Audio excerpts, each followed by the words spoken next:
Stephanie também integra o Instituto BC+, na área de projetos contratados pela entidade, sendo responsável pelo equilíbrio dos interesses públicos e privados para ideias de interesse urbano, com a finalidade de prover projetos de alta qualidade aos órgãos públicos. Então, é com muita satisfação que pegamos e vamos ouvir atentamente essa profissional altamente gabaritada que se dispôs a participar do nosso evento. Stephanie, por favor. Uma salva de palmas, por favor.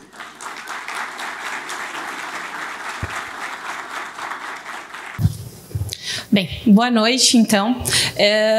A ideia de hoje, eu vou trazer o Senatower, mas antes do Senatower eu só vou fazer um contexto histórico, um overview sobre engenharia de prédios altos, sobre a nossa história, os trabalhos que estamos desenvolvendo da parte de pesquisas também. Eu vou começar aqui com um teaser, que é o teaser do Senatower, que ele tem como proposta qual a visão que nós esperamos que o mundo tenha sobre o Senatower. Future. When you take a moment to look around and ask yourself, how did all these great ideas come to life? You start noticing the changes that reshaped places around the world and turned them into icons never once envisioned. If you push the limits, you will transform something that used to be only imagination into reality. Do you realize how capable we are to redefine the world we live in? Believe it, we can inspire journeys that break down the barriers. It is possible to go above the clouds and reach for the stars, to live out the unthinkable. Believing in that, we went beyond and took a step further. A step that will bring to Brazil an icon, making the future a reality. Do you still think the future lives only in your imagination?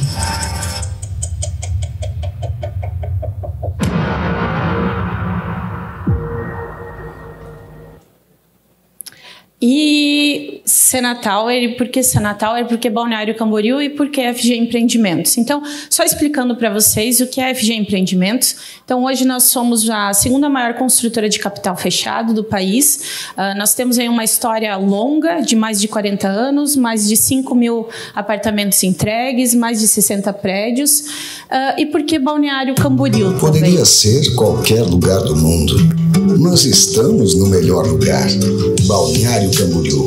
Incrível pensar que vivemos num lugar tão paradisíaco.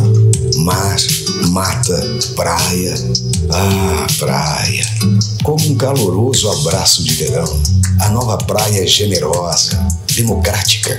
Tire os pés da areia e continue se surpreendendo com a paisagem. Restaurantes, cafés, moda, cultura, felicidade. E quando olhamos para o alto, o auge, percebemos o quanto Balneário Camboriú é moderna, destemida, visionária. A FG faz parte deste momento da cidade, com ideias que prometem um futuro ainda mais audacioso. Porque em Balneário Camboriú, o céu não é o limite. Vocês vão entender um pouquinho no decorrer da história de todo o conto, porque de trazer essas informações para vocês. Então, Balneário Camboriú é a cidade escolhida do Senatower, da FG, porque realmente é uma cidade peculiar quando se trata de Brasil, especialmente pela qualidade de vida. E o principal índice associado à qualidade de vida no Brasil é a segurança. Então, é uma cidade reconhecida nacionalmente pela segurança, mas também por esse contato com a natureza natureza, uma cidade pequena que traz uma mobilidade facilitada no sentido da micromobilidade, ao mesmo tempo que também proporciona uma infraestrutura muito confortável, né, de hospitais, shoppings. Então, tudo isso forma uma cidade sinônimo de qualidade de vida. E como a gente constrói essa cidade? Principalmente da visão privada dos empreendedores, junto com a comunidade e com a parte pública que governa o município, há uma visão unificada e uma ajuda mútua. Então, alguns projetos que o privado, inclusive, ele lidera e ele doa ao município. Então, a nova praia, a nova orla, que é esse novo parque linear, que já é um trechinho entregue, ele vem de um projeto que eu liderei no Instituto Mais BC, que é um projeto do Índio da Costa, liderado e dialogado com todas as frentes, comunidade, órgãos públicos, visão de desenvolvedores, mas principalmente esse equilíbrio de ideias, trazendo um melhor projeto, um projeto de alta performance também para a cidade, também para o município, que traz reflexos, obviamente, aquilo que nós construímos, a quem nós queremos chamar para a cidade. Mas Balneário Camboriú, ela não é só feita de uma área urbana de prédios altos, reconhecidos nacionalmente. É uma cidade que tem praias paradisíacas extremamente preservadas, e exatamente a união e esse balanço e equilíbrio entre áreas preservadas e áreas extremamente consolidadas e adensadas é que nos tornamos uma cidade icônica no Brasil. Então, hoje, a FG possui 15 empreendimentos em obras ou em lançamento, aí em obras 10 e mais em lançamento 5, um land bank futuro só na cidade de 3,5 milhões, com um VGV aí em torno de 100 bilhões. Por que essa informação? Porque o nosso interesse é realmente o desenvolvimento da região, da cidade, é aqui que queremos trabalhar cada vez mais, né? Então, a empresa também é sempre muito pautada pelo compliance, por um processo de empresa aberta, que tem rigor de análise desse processo, principalmente com a auditoria da Ernst Young, que acaba refletindo aí num cuidado com pessoas e culmina num reconhecimento externo, mostrando que é de dentro para fora. Qualquer coisa que se faça é genuinamente feito. Hoje, dos 10 edifícios mais altos do Brasil, 8 são da FG, incluindo o residencial mais alto da América Latina, homologado pelo CTBUH.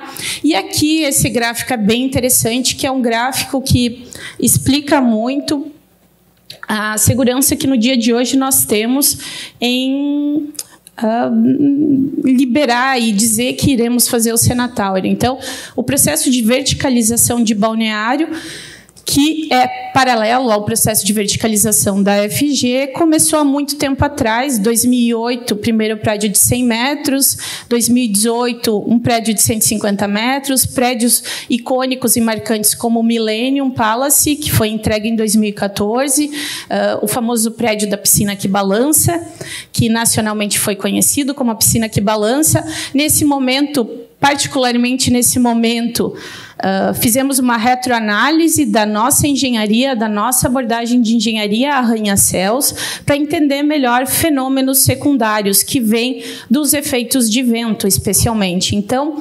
a gente vem desse acúmulo de aprendizado e conhecimento de obras feitas. E nisso a gente aprendeu que um prédio de 50 não são 2 prédios de 25 empilhados, muito pelo contrário. Especialmente com o Infinity, o One Tower, que são prédios acima de 200 metros de altura, nós percebemos que tudo começa a mudar drasticamente. Desde sistema estrutural, fundações, sistemas de abastecimento, esse equilíbrio de pressões é uma conta dificílima de ser resolvida.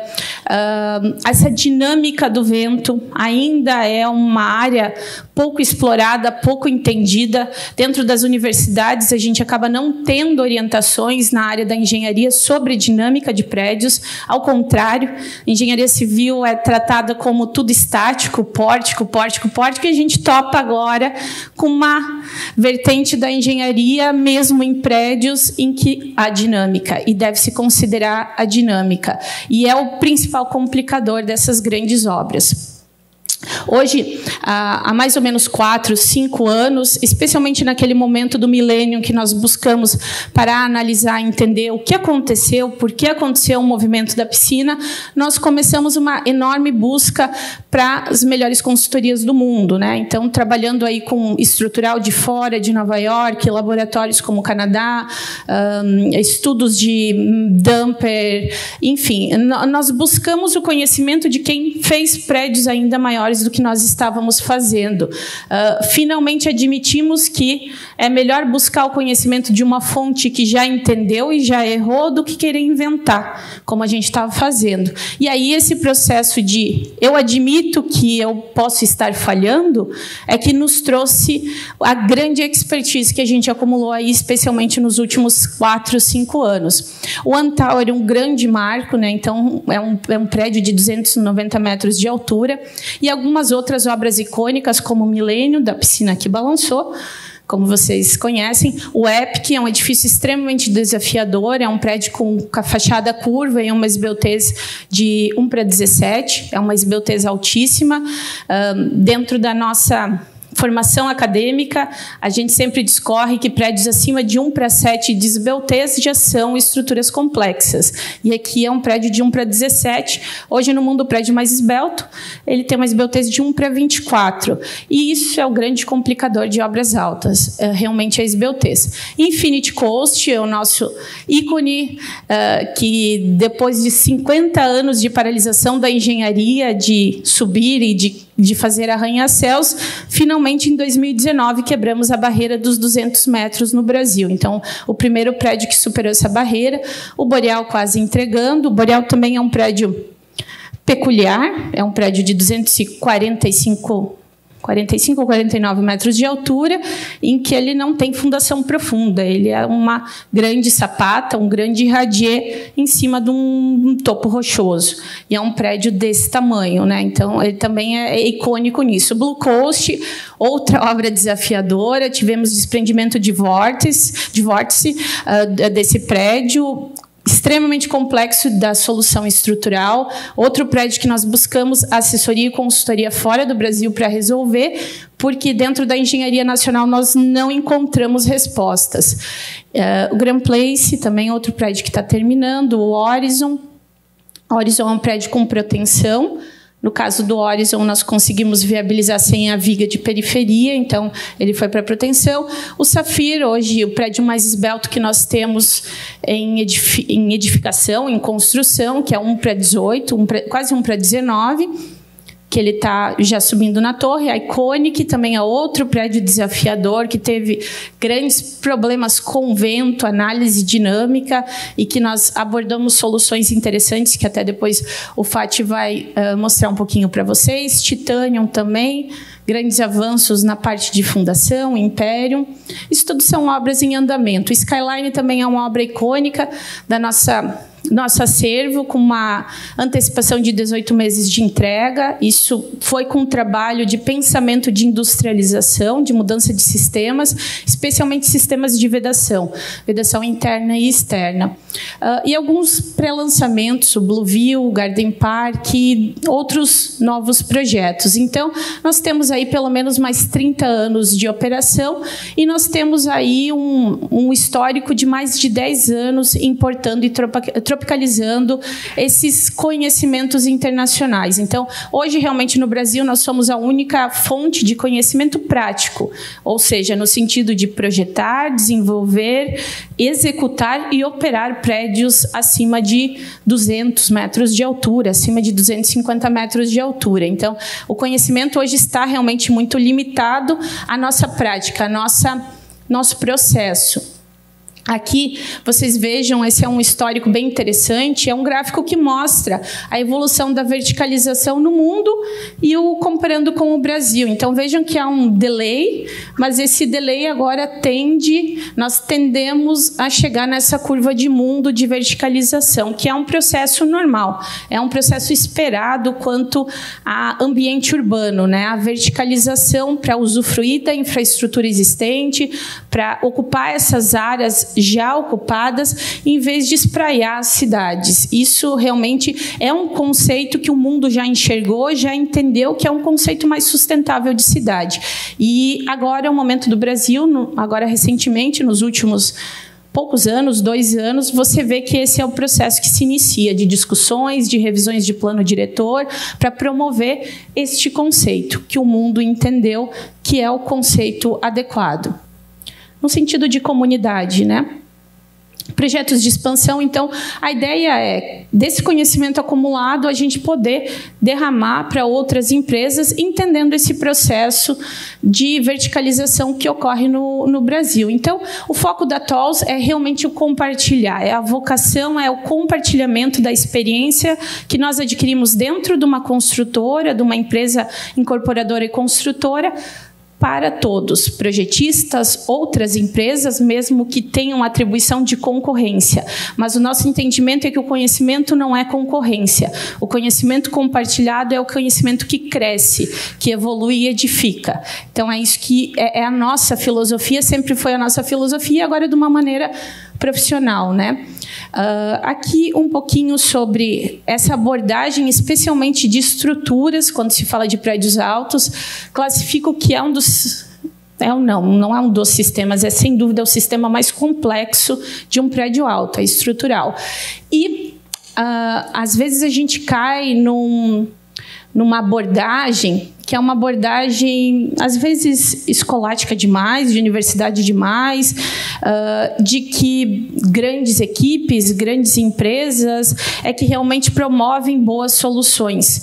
E a nossa experiência mostra que não é isso que provê boas soluções, e sim pessoas realmente altamente capacitadas, que buscaram esse conhecimento específico e foram a fundo e entenderam.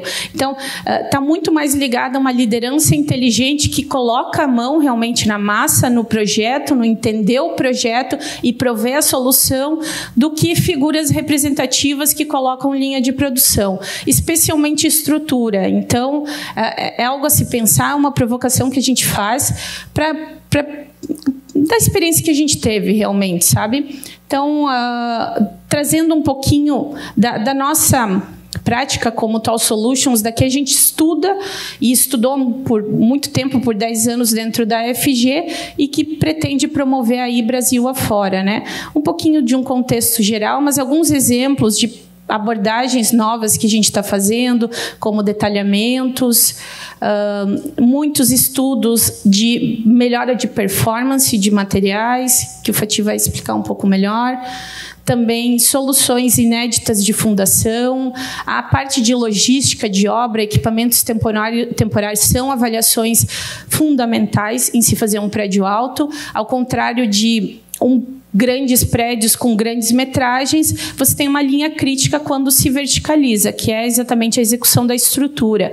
Então, você tem que dimensionar tudo para que aconteça num ritmo mais acelerado do que o costume, porque senão a sua obra vai levar 8, 9, 10 anos se seguir um ritmo convencional, porque não há possibilidade de você atuar em várias frentes com várias equipes há muito tempo. Realmente há uma linha crítica e o que tem que ser aumentado é a performance da execução desse ciclo de laje, especialmente. Daí, quando a gente pensa nisso, como que se faz isso? É desde o sistema de formas, é desde o detalhamento estrutural, é a concepção arquitetônica junto com o projeto estrutural. São várias e várias e várias abordagens que você tem que fazer para chegar numa configuração de agilidade em execução. Não basta, lá no final, empurrar para o pessoal da obra, para o engenheiro da obra e dizer: atinja um ciclo de 3 ou 4 dias. Se o projeto, lá na concepção, não foi pensado de uma maneira inteligente, racional, industrializada, evitando os rebaixos, evitando elementos complicados de montagem, evitando detalhamentos que são muito diversos de armadura, a simplificação ela é fundamental. É um processo mesmo de pensamento industrial, de industrialização da construção. Exige muito esforço, lá numa etapa de design especialmente. aí sim você discute sistemas de formas, você discute gruas, você discute bombeamento. São elementos importantes, mas nenhum deles vai funcionar se no design, no desenvolvimento estrutural, você não pensou nessa agilidade. Sinto muito, mas essa é a realidade. Outros importantes pontos de análise que não estão em norma hoje, que são as questões de elevadores. E a gente vê que, na prática, acontecem efeitos secundários assim, como o efeito sway, o efeito que é das cordas dos elevadores, conforme a movimentação desses prédios, que são muito mais flexíveis, mas também há o efeito chaminé, desses grandes poços de elevadores, que daí transmite pressões para os andares, pressionando portas de entrada, trazendo desconforto para os moradores. A verdade é que a gente vê isso acontecendo em muitos lugares, inclusive prédios nossos. Por quê? Porque faltava o conhecimento dessas análises que nós buscamos. Outro ponto muito importante que nós lideramos hoje são projetos junto ao FINEP, da parte de estrutura também. Então, o objetivo disso é trabalhar análises estruturais desde a medição, monitoramento dos prédios, a análises realmente de quais desses sistemas, novos sistemas para o Brasil, não para o mundo, são mais eficientes quando se trata de viabilidade executiva, financeira, de projeto. Então, outrigger. Qual é o melhor perfil de projeto para outrigger? É alto, é só alto, é esbelto ou é alto esbelto? Qual é a melhor aderência dessas soluções que no dia de hoje estão muito avulsas, no sentido, eu tenho um projeto, eu fiz, e eu tento encaixar algumas soluções. Então, é uma pesquisa até inédita no mundo, que ela vai trazer um entendimento. O FINEP também, dentro do universo da FG, a TOLS lidera muito essa parte de estruturas e preventivo de incêndio, mas ele tem uma série de outros projetos de pesquisa. É a primeira empresa do segmento de incorporação, do segmento de construção, a conseguir um fundo do FINEP. Ele não é um fundo perdido, mas ele foi um fundo do FINEP. Alguns dos projetos que nós fizemos, estamos estudando, como o Blueview, que é um projeto desafiador, porque ele é pequeno, apesar da SBUTs não ser tão alta, mas ele é um projeto desafiador. Então, algumas soluções adotadas, e a ideia agora é fazer vários cenários desse prédio, mesmo que não sejam executados. O Garden Park também é um projeto que fizemos essa abordagem de estrutura de casca, com resultados impressionantes, de consumo, de solução de fachada, um monitoramento do One Tower que nós estamos fazendo, mas a nossa proposta é fazer em vários prédios. Por que monitorar? É para entender realmente o comportamento que eu projetei, que em teoria o meu engenheiro estrutural falou que ia ter. É o comportamento que está acontecendo na prática com os materiais que eu executei o prédio. Então, eu projetei para um módulo de 37 GB, uma resistência de 50 MPa em certo trecho do prédio, certo trecho foi reduzindo. Então, eu mapeei tudo isso durante a obra e eu entendo quais materiais, onde foi 37, onde foi 32 GB, onde escapou um pouco disso. Eu faço uma espécie de as-built estrutural, entendo que o software me diz que seria esse comportamento e agora eu estou comparando na prática se esse comportamento é o que diz ser. Isso é fundamental para a gente entender se os critérios que a gente faz em cálculo estrutural, de dumping estrutural, por exemplo, são compatíveis com o que a gente está vendo na realidade. Se pode se melhorar um pouco ou se tem que ser mais conservador. Então, o que a gente viu do One Tower são singularidades bem interessantes. O prédio ele é mais rígido do que projetado, mesmo com os materiais em algum momento escapando daquilo que estava no projeto, especialmente módulo, que é um critério difícil de atender em campo, e ele ainda assim foi mais rígido do que o cálculo estrutural dizia. Então, a gente tem medido ele, vai ter uma história. Também conduzimos aí estudos de sloshing effect, que é esse efeito da piscina, de viabilidade dos dumpers junto com parceiros, específica dos elevadores, a avaliação das estruturas.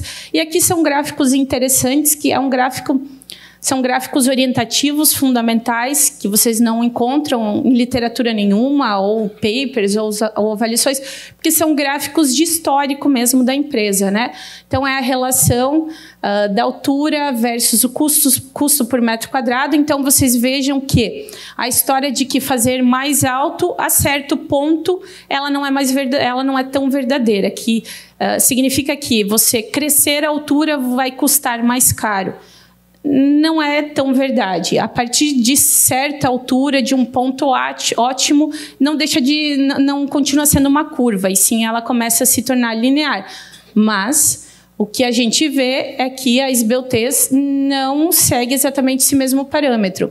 A esbeltez ela tende a ter um crescimento maior. Aqui nós temos até mais dados que a esbeltez, principalmente quando a gente faz uma fórmula, altura e esbeltez versus o custo, é que a gente vê ele cresce a partir de certa altura e configuração altura e esbeltez, e ele vai continuando crescendo. Então, assim, o fator determinante realmente para a complexidade de custos de uma obra está na esbeltez. Por quê? Os sistemas de travamento, o sistema estrutural, ele precisa ser mais reforçado. Então, isso culmina em obras que custam mais, sem dúvida nenhuma custam mais. Então, aqui são exemplos aí comparando que mostram claramente essa tendência. Então, prédios de alturas semelhantes, com níveis de esbeltez completamente distintos, você veja que a esbeltez menor sempre vence o custo, é um custo melhor. Prédios altos comparado a prédios mais baixos, mas o alto com uma esbeltez menor do que o baixo também custa um pouco mais barato. Então, isso aqui a gente está falando de uma diferença de altura de 100 metros. Então, realmente, um fator determinante em bons projetos de grande altura é fugir da esbeltez. E a gente vem provando. Aqui é um caso de um prédio que tem uma esbeltez alta, uma altura alta, mas a gente teve problemas graves de dinâmica de vento. Aí tudo isso vai por água abaixo, porque daí não tem tendência que preveja isso, né? É realmente a análise em túnel de vento que vai trazer isso. Alguns outros cases, como o Garden Park, que traz aí um conceito de estrutura inicial, que foi evoluindo até esse conceito final de casca. Processo bem interessante, que nós mapeamos bem. Módulos de elasticidade também são estudos que nos últimos 3 anos nós desenvolvemos com o professor Prudêncio, e resultados excepcionais, os desafios propostos para ele, que foi o triunfo na época, quando não podíamos divulgar o nome Sena, a provocação do FAT era módulos acima de 45 gigapascal, numa realidade de mercado que a gente projetava 35, 37 gigapascal como normalidade. A gente já projetou com 42, mas Titanium, outros prédios, chegando à necessidade de módulos maiores. Por quê? Porque eu tinha uma limitação de tamanhos de peças estruturais, de pilar. Então, eu não conseguia aumentar mais o meu prédio. Quando você não consegue aumentar e quer trazer uma otimização para a estrutura, você realmente tem que ter performance de materiais. Então, aí, a gente seguiu um caminho sem volta, de entender que a performance de material, ela não custa nada quando você reflete isso em projeto, no projeto estrutural. Então, aí a gente fez um grande estudo, um avanço dos concretos com diferentes fornecedores, e a gente chegou a resultados aí na casa do que pediam os projetos acima, com consumos de cimento até menores do que o padrão. E tudo isso eu quero dizer para vocês que um prédio alto, a abordagem projetual de empresas, ela precisa realmente drasticamente mudar. Não adianta fazer o projeto arquitetônico sem envolver especialmente sistema estrutural. Não adianta, é fadado à falência. Se você fizer bem é porque teve sorte, nada mais do que sorte. Por quê? Não existe forma. O estrutural ele é mandatório em segurança de uma torre alta e é o maior custo de uma obra. Então, pode ser que, fazendo um bom projeto arquitetônico, o estrutural vá lá e se encaixa. Mas eu tenho plena certeza e convicção, por todo esse histórico de 15 anos trabalhando com projetos altos, que é uma abordagem que vai ser a menos eficiente quando se trata de consumos, de soluções de engenharia, de abordagens, de solução em canteiro de obra. Então, é fundamental que o design arquitetônico ele seja construído junto com o design estrutural e que haja essa avaliação imediata. Não adianta andar com planta, com fachada, com conceitos, sem ter um lançamento inicial estrutural e uma avaliação dinâmica também, coisa que é muito difícil ver na prática, né? Vai para um lançamento, avalia-se a parte gravitacional do prédio, mas um mandante de prédios assim, acima de 150 metros, de fato é a dinâmica, é o vento. Então, tem que ter uma abordagem holística diferente. E entrando, então, no Sena Tower, que é o objeto da minha apresentação. Então, começo para vocês rapidamente uma abordagem, um overview técnico, né? Um projeto de mais de 500 metros de altura, são 228 apartamentos, 6 lazeres privativos espalhados, 2 lazeres de acesso ao público na parte de baixo, contam com 8 elevadores de alta performance e lá no topo também tem um observatório, que nesse caso não é aberto ao público, é só a torre. Então, são 151 andares de torres de estruturas de concreto, os demais andares são estrutura metálica e tem 5 andares técnicos. Então, o projeto estrutural, né? Então, o design conceitual do FAT, túnel de vento RWDI e o design de mass dumper Motionary.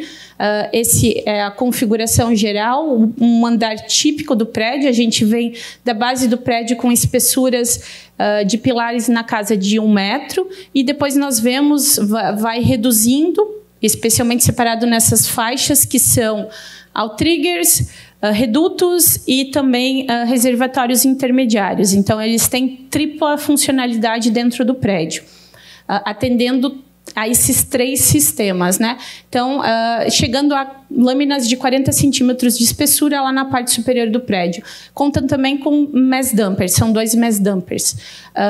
Aqui nós temos as faixas separadas, começando com concretos de altíssima resistência, de 100 MPa, e reduzindo conforme ele vai subindo, e começando com um módulo na casa de 50 gigapascal, após esses 3 anos de pesquisa. Coramento e estrutura metálica, que tem a parte do conceito mesmo, também tem as geodésicas, que são estruturas metálicas na parte de baixo, fundações do prédio, então nós temos estacas de média de 40 metros de profundidade, com embatimento previsto na rocha. O design conceitual é da Born Salles, e o peer review, nesse caso, é do Harry Poulos, da Tetra Tech, que foi o projetista do Burj Khalifa. Mass dumper aqui, muito rapidamente, são 2 mass dumpers de 1.000 toneladas, totalizando 2.000 toneladas, daí uns 380 elefantes africanos, mais ou menos, no topo do prédio. Então, alguns prédios que já têm esse sistema instalado, como o 111 West 57, é um sistema muito semelhante, muito parecido com conceitualmente do Sena, que é um overview que o FAT ele vai trazer mais para vocês da parte de solução técnica do prédio. E eu vou falar um pouquinho da fundação, que são os processos que hoje nós avançamos mais em campo, em canteiro, né? A gente encontra aí no terreno de perfil geológico do Sena Tower uma rocha gneiss com profundidade de 40 metros. Muito feliz o terreno por ter essa rocha, é o leito rochoso mesmo da região, e ela está a 40 metros de profundidade, o que é muito bom para um prédio desse tamanho, desse porte. Então, são as estacas. Eu vou falar um pouquinho mais da fundação e aqui são umas imagens dos diversos túneis de vento que a gente fez, vários workshops. Esse foi o túnel de vento final, penúltimo, porque agora nós rodamos mais um ensaio aeroelástico também. Um ensaio aeroelástico são poucos prédios do mundo que fazem, porque são ensaios bem específicos que tratam, eles simulam a elasticidade do prédio também em túnel de vento. É bem complexo o processo. Aí algumas imagens de várias visitas técnicas ao redor do mundo, especialmente Nova York, que nós visitamos bastante, porque o perfil de prédio é muito parecido com o Sena Tower. Então, edifícios residenciais em concreto armado, com situações logísticas extremamente complexas e delicadas, como nós vivemos aqui em Balneário Camboriú. Então, as estacas, né, então em agosto de 2024, nós fizemos os primeiros testes, quando houve aquele grande congresso, em que nós acabamos chegando em resultados aí de carga final de 1.400 toneladas para esse perfil de estacas, que é uma estaca de 60 centímetros, 100% armada, indo até a rocha. É uma estaca que usualmente aceitaria 750 toneladas. Então, o que nós fizemos? Ela foi armada plenamente para que a capacidade estrutural e não geotécnica fosse superior. Então, essa foi a abordagem. É uma abordagem inédita para arranha-céus desse porte. Não inédita no sentido de engenharia, mas especialmente para arranha-céus. Então, hoje, nós já executamos mais 20 dessas estacas, nós armamos todas elas e nós vamos fazer a execução de provas de carga estática, vertical e horizontal nessas estacas para entender o real comportamento. A solução inicial do projeto era uma estaca tradicional, escavada de grande diâmetro, embutida na rocha, e nós temos hoje uma solução alternativa, que é esse conceito Augercast, que é uma espécie de hélice contínua 100% armada, então não é uma hélice contínua tradicional, que fique claro, não é. Ela é um conceito diferente, com uma máquina diferenciada, com pressões e bombas que levam a alta pressão dessa argamassa de altíssima resistência, de 90 MPa, para que ela tenha um melhoramento de bulbo, de ponta, realmente possa atingir. Então, todo o processo está sendo liderado pela FG, conosco, a TOLS, Ricardo e o Harry Poulos acompanhando tudo, isso para nos dar a validação que realmente é uma solução completamente segura e estável. Então, a equipe do projeto, o Harry Poulos, o Fátio, o Ricardo, o Prudêncio também, essa argamassa de 90 MPa é uma argamassa complexa, há um sobreconsumo extraordinário, da casa de 50% a 60%, então tudo isso é um complicador. Então foram feitos vários testes, muda um pouco essa argamassa para ter um pouco menos de cimento e ser mais econômica, aí a armadura não desce. Então não é uma lógica tão simples, não é uma lógica só do papel, é uma lógica de teste mesmo em canteiro. A ideia desse processo de agora, dessas 20 estacas, é realmente validar essas cargas finais das estacas para ter a plena segurança do projeto final, né? Então, e validar esse processo executivo, né, tão exaustivo, que é armar integralmente 40 metros. É complexo, na prática isso é muito complexo, mas deu certo, foi um sucesso. Então, a primeira etapa, adquirindo segurança, especialmente assertividade, para a gente ir para o processo de fundação do prédio que prevemos agora para o final do ano. Aqui tem Consegue rodar um vídeo?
só um vídeo explicativo, especialmente nesse momento de grandes discussões pelo mundo de fundações e cidades que estão afundando, e Miami está com um prédio afundando, e Nova York está afundando.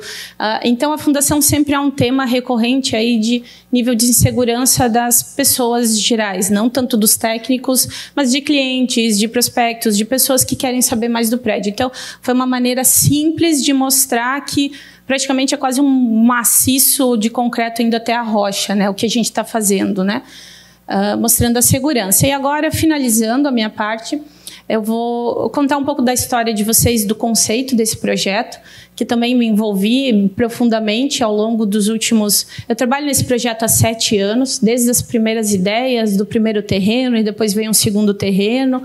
E estava até conversando com o pessoal do CT agora há pouco sobre por que chama tanta atenção prédio alto, por que as pessoas eles se interessam tanto, qualquer pessoa se interessa tanto por altura, por prédio.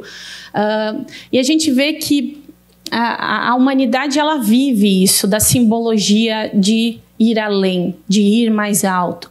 A capa são as pirâmides porque realmente é isso que está dentro do nosso âmago como ser humano há muito, muito tempo, há muitos milênios. Então, há essa vontade e vocação do ser humano, especialmente ser humanos que têm visão de que querem ficar aquém do seu tempo, de marcar a sua era, de estar acima da natureza, de ser algo importante, de ser algo aquém do seu tempo. É o mesmo espírito de quem quis fazer as pirâmides, é o mesmo espírito que a gente carrega fazendo o Sena Tower. E que a gente carrega nesse interesse sobre estruturas altas, sobre estruturas icônicas.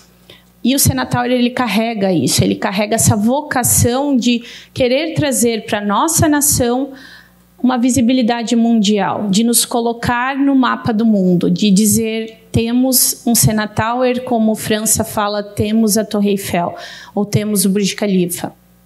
Então, ele é muito mais do que um marco arquitetônico ou de engenharia.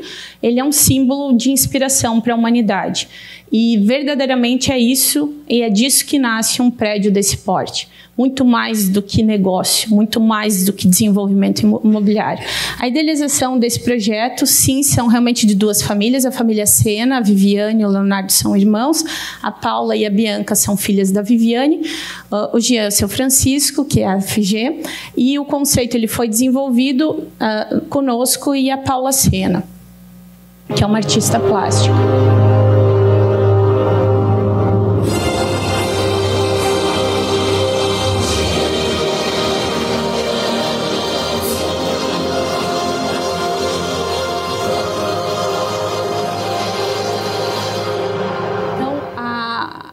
A frase que marca o Sena Tower é Inspiring Journeys, porque o Sena Tower é muito mais do que um prédio de Senna corrida, Ayrton Senna da corrida da Fórmula 1. Ele carrega a inspiração de uma jornada, de um herói, da jornada de um herói. E é um pouco disso que traduz esse próximo vídeo.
E o que é o conceito da trajetória de um herói, da trajetória de um herói?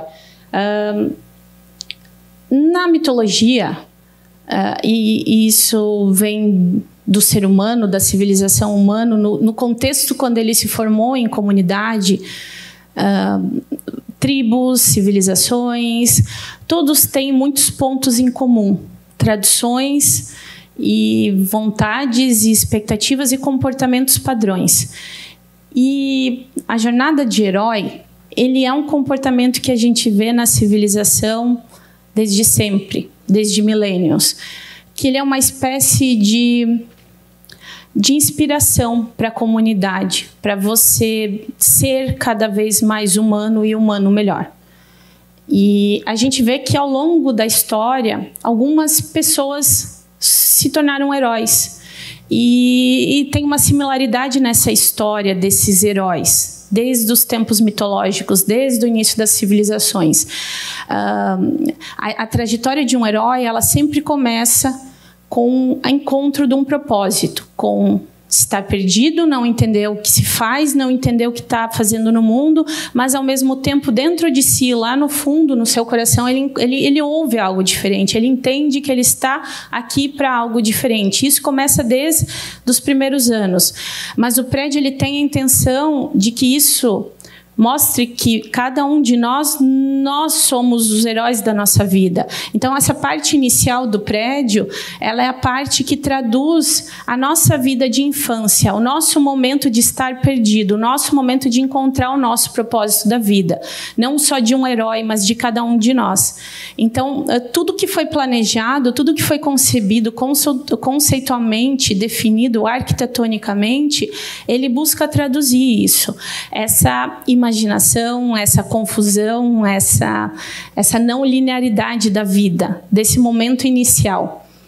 E quando um herói e quando a gente encontra aquilo que quer ser, a gente cresce, e a gente cresce, e a gente cresce. E a torre, ela representa essa busca de crescer, de seguir firmemente um propósito, de seguir uma vocação, uma visão, superando limites cada vez maiores. E especialmente os heróis, no momento dos maiores desafios, é que ele prova que ele é mais do que um humano, alguém fora do normal. Como era um Ayrton Senna, que no momento em que todo mundo desacelerava porque começava a chover, que ele via a oportunidade de ser melhor. Era nesse momento que ele ia aquém, que ele puxava a régua para cima e que ele se tornou quem ele é, que foi o melhor de todos os tempos. O cara é conhecido pelo arrojo, pela ousadia, pela vontade. E a vontade é tão grande de se tornar melhor para si, não para os outros, mas de ser alguém melhor, de puxar o limite, de entender qual é o limite de tudo, da vida, do seu propósito, que um herói, nesse momento, no auge de tudo, ele deixa a vida, ele deixa de ser humano, ele deixa de ser uma pessoa, e nesse momento, normalmente, no conto mitológico, nessas pessoas que um dia se tornaram heróis ao longo da civilização, coincidentemente, esse herói morre, porque é no auge, e é no auge que ele vai ser lembrado, e o coroamento é a memória deste momento, é a representação do auge, é a representação de um humano de carne, um humano normal que nós somos até agora, ele deixa de ser e ele se torna alguém eterno, ele não passa mais a ser presente, ele passa a viver no passado, no presente e no futuro, porque ele deixou de existir, ele se tornou parte do eterno. Então, o coroamento ele é todo espelhado, porque ele justamente transmite a mensagem de que o prédio que é físico deixa de ser físico e começa a se transmutar para algo celestial, a ser parte do universo, do céu. Então, a reflexão desses espelhos em ângulo, eles tentam transmitir essa pureza de algo que era vivo, de carne, passa a ser pura energia. Então, é esse o conceito ligado ao coroamento, que com certeza é um dos elementos mais especiais do prédio. Aqui só algumas imagens e que falam muito disso, né? Então, a representação do Sena Tower também é isso, que é disso da superação da diversidade, de bater recordes. O inimigo, que é o amigo e que é o impulsionador do Ayrton, era a chuva. O inimigo, que é o nosso impulsionador de subir, é o vento. Então, é essa batalha contra a natureza, essa batalha de ser acima da natureza. É isso que é o Sena Tower, é isso que representa o Sena Tower. É isso que representa o nosso legado e a nossa história também. Então, aqui algumas imagens do prédio. Logo mais no lançamento, em 10 de maio, vão ter novas divulgações de imagens internas também. Aqui um perfil do prédio, como eu já tinha mostrado para vocês. E aqui algumas das imagens. Então, vejam como aquela parte de baixo que traz essa mensagem da conexão, da infância, do colorido, do distinto, do confuso. É isso que a gente quer passar. Então, está aqui um hall de entrada, que é o hall de entrada do prédio, restaurantes, a entrada para as áreas públicas, que vai ter um memorial, uma espécie de museu, um kart elétrico, áreas de evento, um paisagismo, que é o paisagismo do Brasil, reverenciando aquilo que é brasileiro. Queremos dizer que somos brasileiros, não queremos dizer que somos de fora, não queremos que o design seja de fora, queremos sim dizer que somos do Brasil e representamos bem o Brasil. E um elemento muito especial, na minha opinião, que eu gosto muito, que é a passarela, que liga um restaurante no outro, que é uma mensagem muito clara sobre: não importa se você é rico e se você não olha para o lado e para a sociedade. Aqui no Sena Tower você entra passando pela comunidade, você entra passando pela democracia, de trazer mensagens, de ver a quem, de não se segmentar, de ter uma visão integral comunitária. Então, tudo que a gente fez, planejou nesse prédio, é para aproximar uma cidade, é para aproximar as pessoas de conceitos que querem inspirar elas a serem melhores. Muito diferente dos prédios de luxo residenciais que a gente vê no mundo afora. É muito pelo contrário. Aqui nós queremos convidar a comunidade a ser parte deste prédio. Então, esse elemento, claramente, ele coloca a mensagem numa pedra. Não existe só rico, só quem mora aqui. Há também o resto das pessoas, há a comunidade. Aqui, essa é a fachada da Beira Rio também. Nós tivemos um cuidado muito especial. Normalmente, aqui na cidade, os prédios simplesmente dão as costas para a Beira Rio, porque é uma área que importa. Então, a gente trouxe a valorização do rio, dessa parte, do comércio, do movimento, trazendo segurança, mas trazendo um design bonito e interessante para isso também ser valorizado, o rio ser valorizado, todas as frentes serem valorizadas, não é menos ou mais, é um senso comunitário. E aqui algumas imagens do prédio também, das mansões suspensas, que são esses primeiros apartamentos, tentando dar uma proximidade maior à rua. Alguns diferenciais, como o LEED Platinum, o Mass Dumper, aqui bem conceitualmente, assim, bem simplificadamente como é um processo de funcionamento, né? Os dois prédios vibrando, aqui ele estava... agora ele vai soltar, então vocês vejam como há uma desaceleração muito rápida, né, desse movimento do prédio. O conceito simplificadamente é esse. Claro que o design é muito mais refinado que isso do ponto de vista de engenharia. Hoje ele seria o residencial mais alto do mundo, à frente do Central Park Tower de Nova York, e o 6º edifício mais alto do mundo no ranking mundial, sendo o edifício mais alto do hemisfério ocidental e o edifício mais alto do hemisfério sul. E finalizo com a frase do Ayrton, que representa muito bem a nossa história, que a gente, quando pensa que chegou no limite, sempre descobre que tem forças para ir além. Essa é a história da nossa vida, da FG, do Sena Tower, e eu agradeço muito o tempo e a atenção de vocês. Espero que tenham gostado.